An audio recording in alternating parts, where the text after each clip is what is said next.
Find out all that's involved in debut.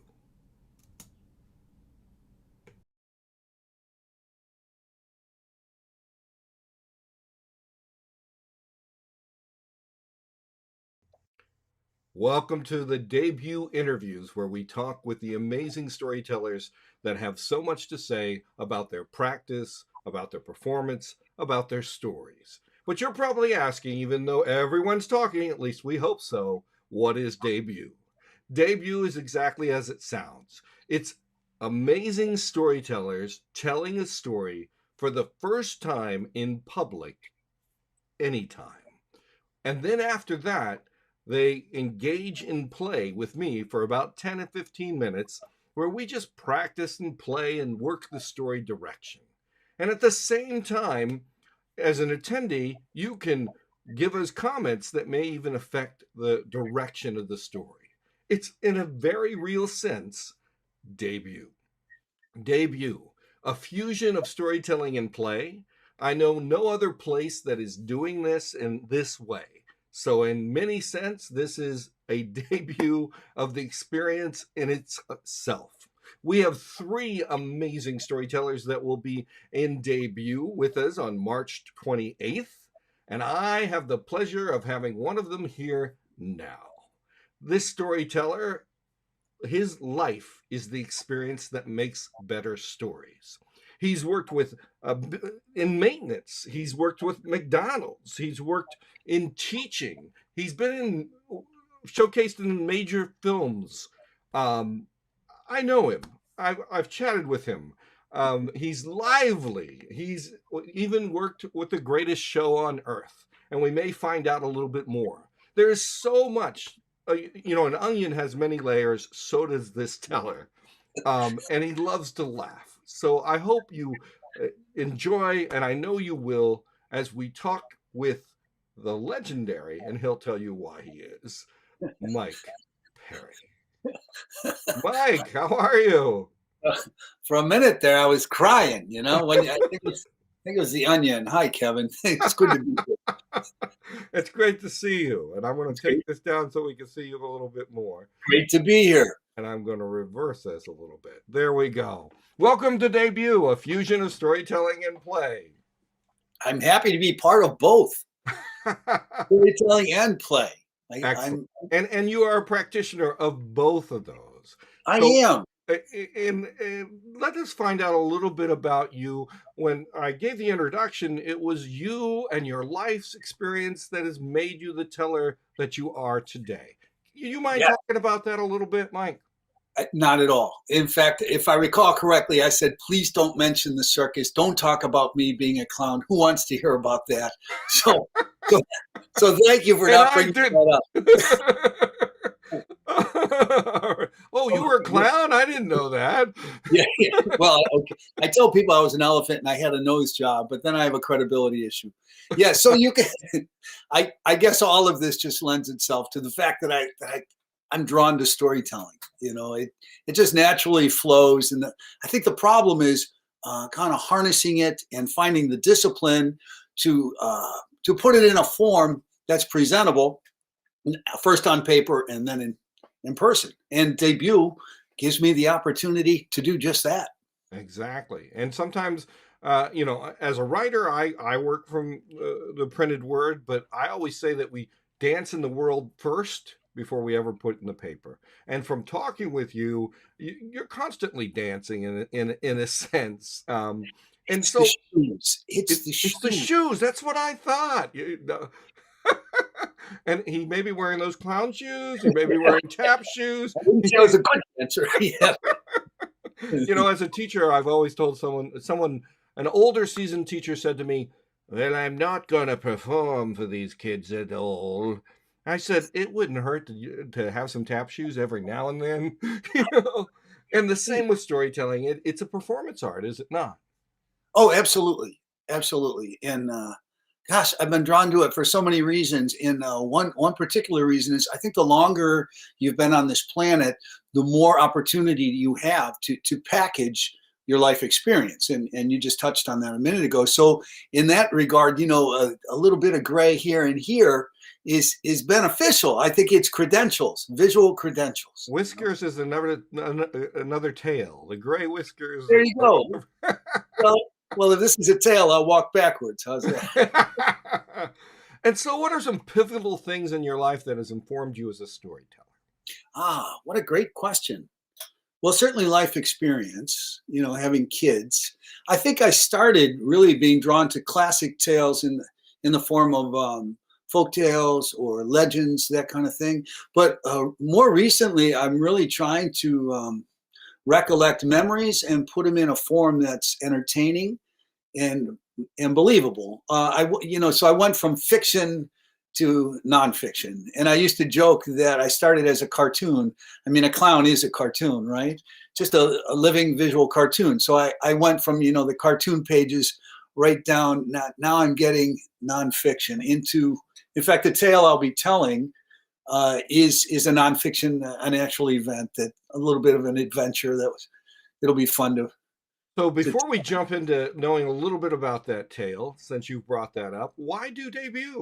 Why? Some people say it's a risk, but I always say the risk is minimized when you have company that cares. Oh, well said. And play is really what it's all about. I think, well, you're an educator. I am also. And they say that education really kind of disciplines the play out of children.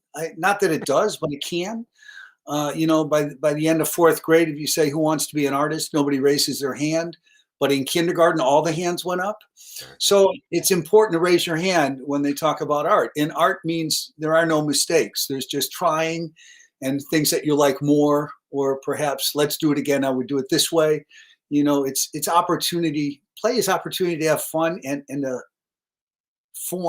be formative in the process, huh? And you have to give yourself permission to play, which we will do March 28th, but you do that every day. So that's good. And I was actually just talking about this yesterday. I was giving a talk on how school artificializes what's important and doesn't, educators need to use play more, because play is the real work we do. It's where we receive, we rethink, we re-energize. And so you're putting yourself in the sense of a story that you've never told before. And some people say that, oh, well, nervousness can be bad for you, or stage fright. I don't see it as some big dragon. I see it just as apprehension that moves you forward. How about you? Yeah, I would agree with that. In fact, first time out of the gate, there's some beauty in it. I like to, if I'm doing a show in front of a friendly audience, first time, usually I'll do it. Well, this is a separate opportunity. If I wasn't doing debut and I was using a first time story, or first time practicing something for the first time, I would usually put it in the center of a larger piece so that you can hide it a little bit. So you can be comfortable. This is brand new, so I'm going to put it in here. It'll be smaller. Yeah. But honestly, you do. People they remember the beginning and the end, the middle, not so much. So if you're going to try something new, put it in the middle. But for debut, where was I going with this? What was your question? I think I was talking about in the middle. You said there's beauty in stage fright, which there is. I was. Oh, thank you. That lit me up here. So yeah. No, the first time you do something, there is it's like beginner's luck. The first time you try something, it's not overthought. It's just presented raw. And I think there is stuff there that you will not recreate, because then you polish it, and in the polishing process, you lose the authenticity of the first time out of the gate. But if you can capture the moment, if you get away from the artificialized, there you go. Here it is. If you can capture the moment of the intensity of that first telling, you can recreate it maybe with different words. But we kind of hold on to language as the key to move performance.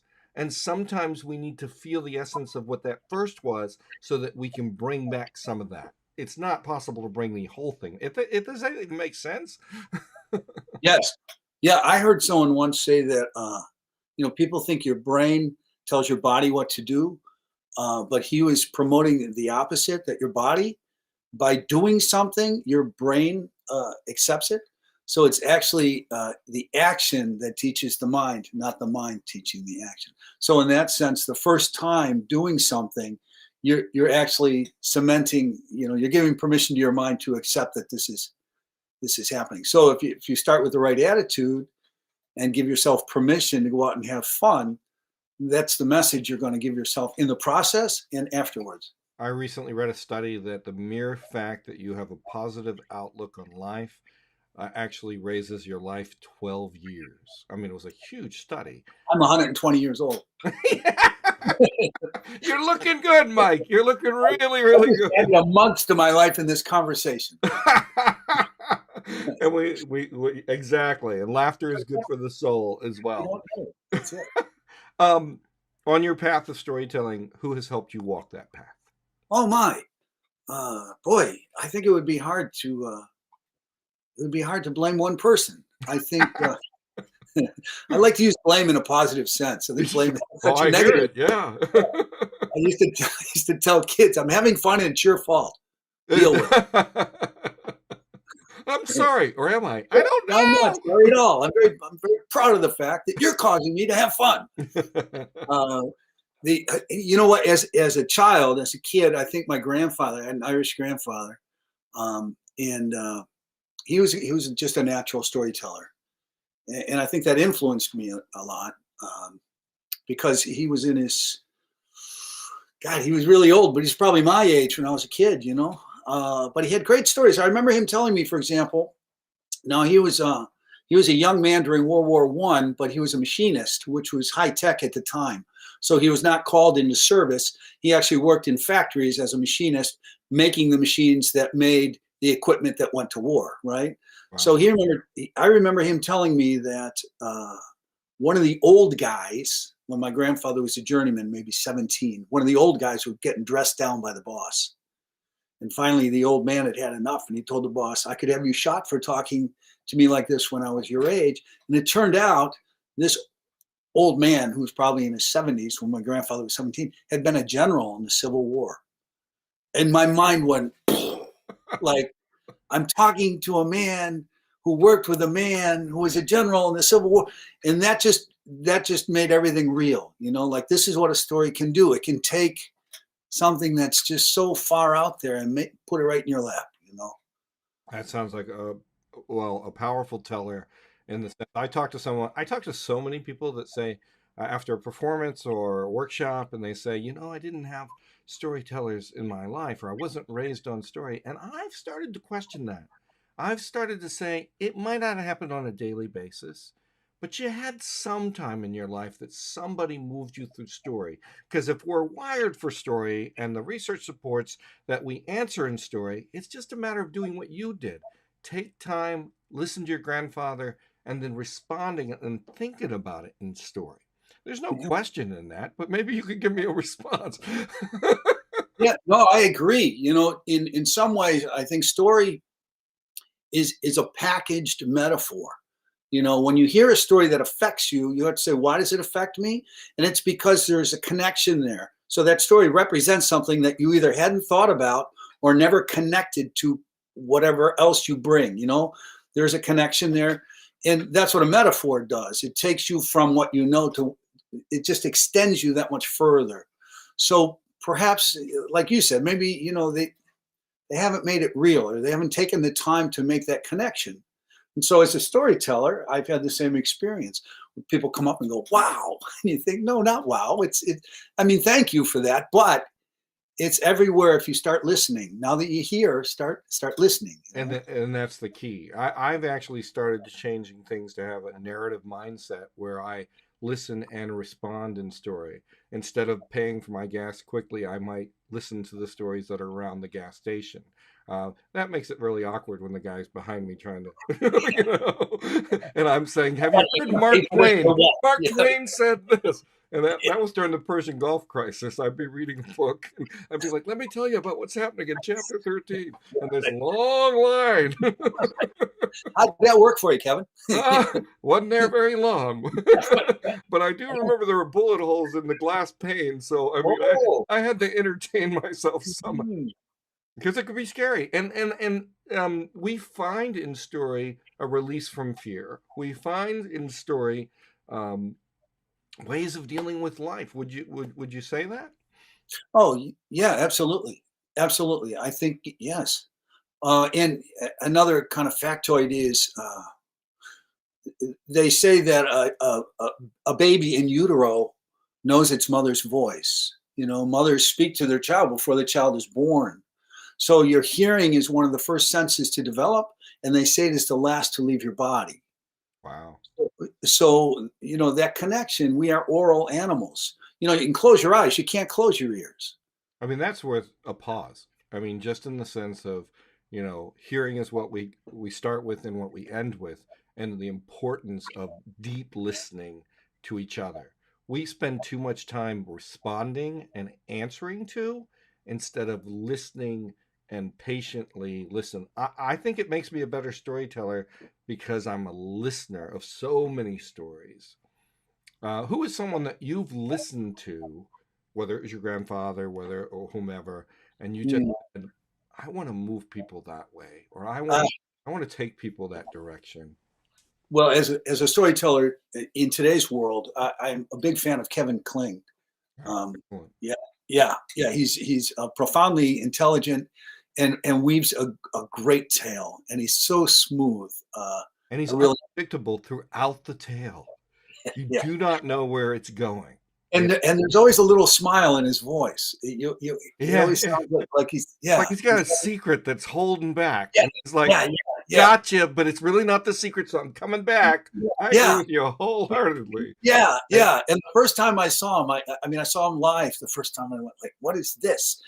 And I was just gobsmacked. I mean, I sat back. So him, but even you know, even in my lifetime, I've always been drawn to comedy, and I've seen.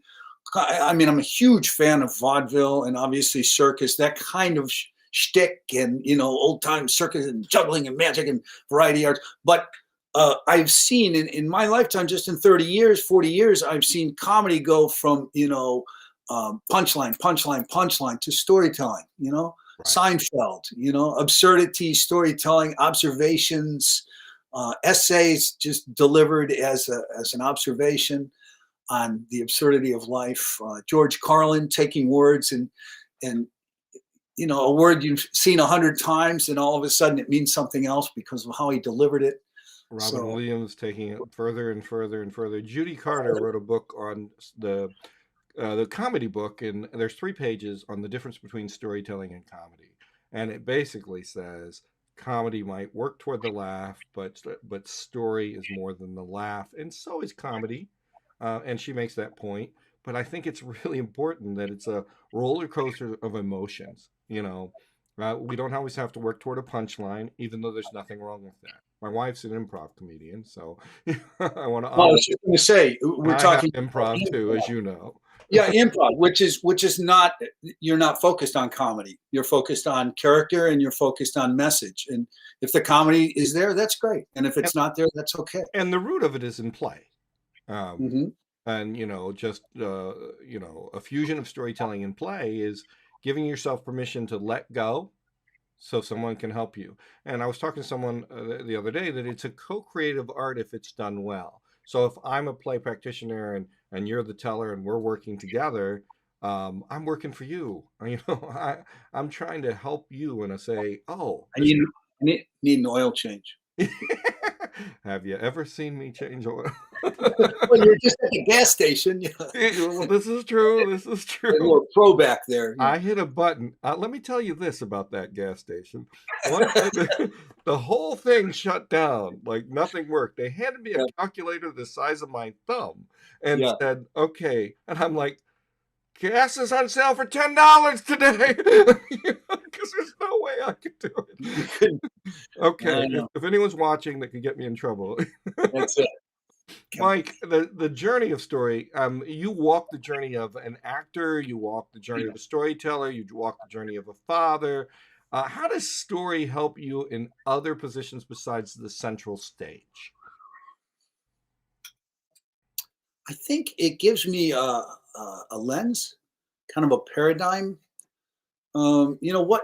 My mom used to say, "You are what you do," or she also used to say, You become what you do. You are who your friends are.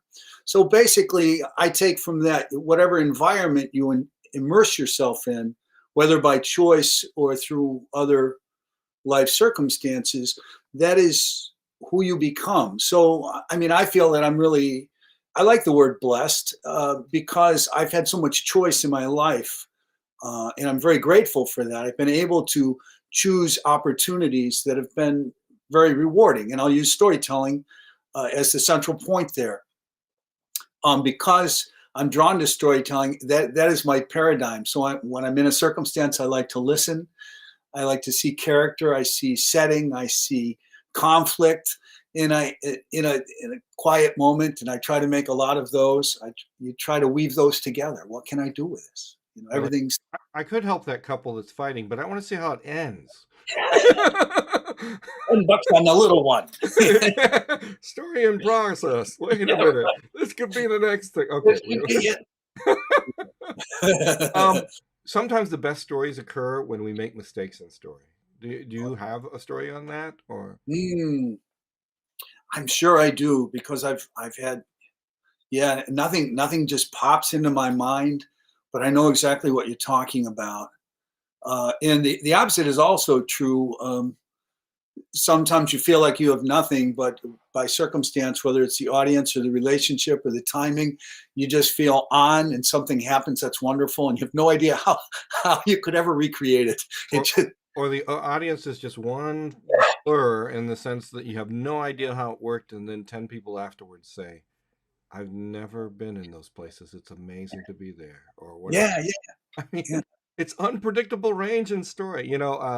A number of storytellers say always look for the two people that are like their whole face tells an entire new story, and then let them carry the story.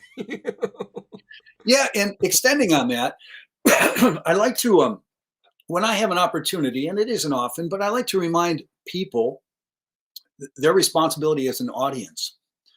Some of that is being lost on children today because they're so they're so overloaded with screen relationships that they forget as an audience, you impact the performance, that you are giving to the performer and they are giving back to you, that it's a relationship happening.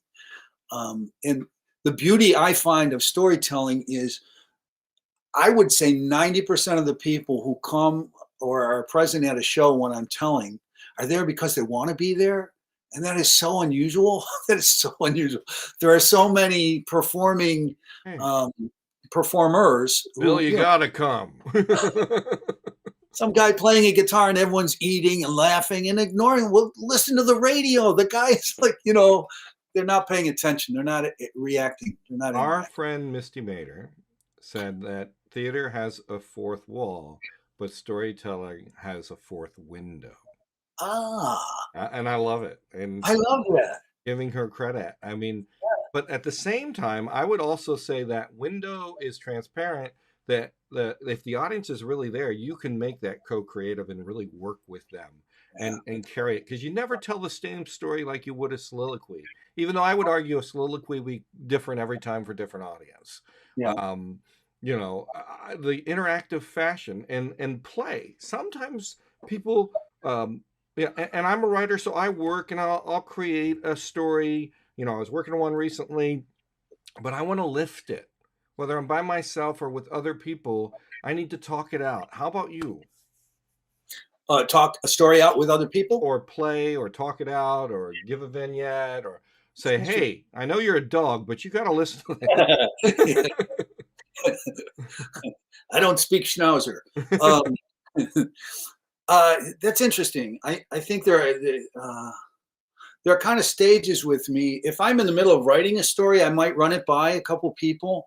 But if I don't get the reaction that I need at that point, and it's a selfish, at that point, it's still selfish because I know, if they don't give me what I need, then I'll go back to the drawing board or leave them out for a little while until I feel it's at a point where I'm ready, where I'm ready to present. We shouldn't at the very beginning stages. That's because our first attempt can be our last attempt because one person says, Right. this just doesn't go, flowers are red, and the whole idea, Doug Lipman and J. O'Callahan and Marty Gillard and everybody else is, we need to appreciate and value. But I also think that we can, and they do too, that we can move them even further by saying something like, imagine this, or have you wondered, or considered, because that's more than a judgment, that's just a direction that they might choose. It's totally up to them.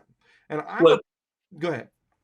no, I'm agreeing with you. It extends it into improv. Yes, and Yes. like yes, and yes, and is it Charney who's the big improv? That's good. What if you're this? What if you're that? Different scenarios take you out of your box and put you in a balloon. Let it fly. I What did an happened? exercise yesterday with about 19 people, and one person was telling a story, and I had the other person say, why, every time. And I said, at one point, you're going to get tired of I have a 4-year-old granddaughter. yeah, exactly. This is where I got it. But why Yes, didn't they put gas in the boat? Why didn't they go this? Why? And I said, but there's going to be a point where you're going to listen to the story again and come to a jump start that'll move your story different directions. We were just in the spirit of play, and it was a yeah, lot of fun. yeah. We sometimes only do one way of learning story, and I think we need to open up a myriad of choices. Don't you think? Yeah, I think especially as a performer, I did a whole lot. I used to perform almost 2 a day, 5 days a week for years, mostly in schools, as an entertainer, variety entertainer, magic song, but it was always educational entertainment. And Kevin, the big enemy was getting comfortable. When you get comfortable, because you get a little bit lazy. I mean, the audience might love your show. It might be very well received, but you're not growing. So it's just a matter of time before you flatline or wake up and say, why am I doing this? And that's the beginning of the end. So if you don't incorporate play, if you don't take chance, you're going to find yourself saying, this isn't what it used to be. Why is that? It's And you routine. don't want to do it. It's no longer fun if it's routine Yeah, because absolutely. right, you're just calling it in. I love what you Exactly. say about getting comfortable means change it up. Yeah. Yeah. So I worked for a company for years that used to say, if you're not green, you're not growing.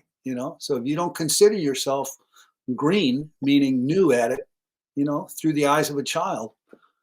and that's the spirit of debut. There's beauty in the beginning. So let's tease out a little bit of the story that you're going to tell.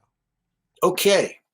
How much do you want to know? No, we're not allowed to know everything, but just for the people that get to watch this video, they get a little more inclination of what they're listening to. Okay, that's fair.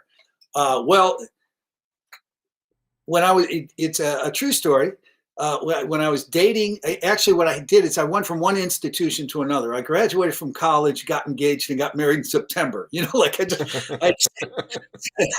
so in that summer, it was actually Congratulations and congratulations. yeah, well, it's a history lesson.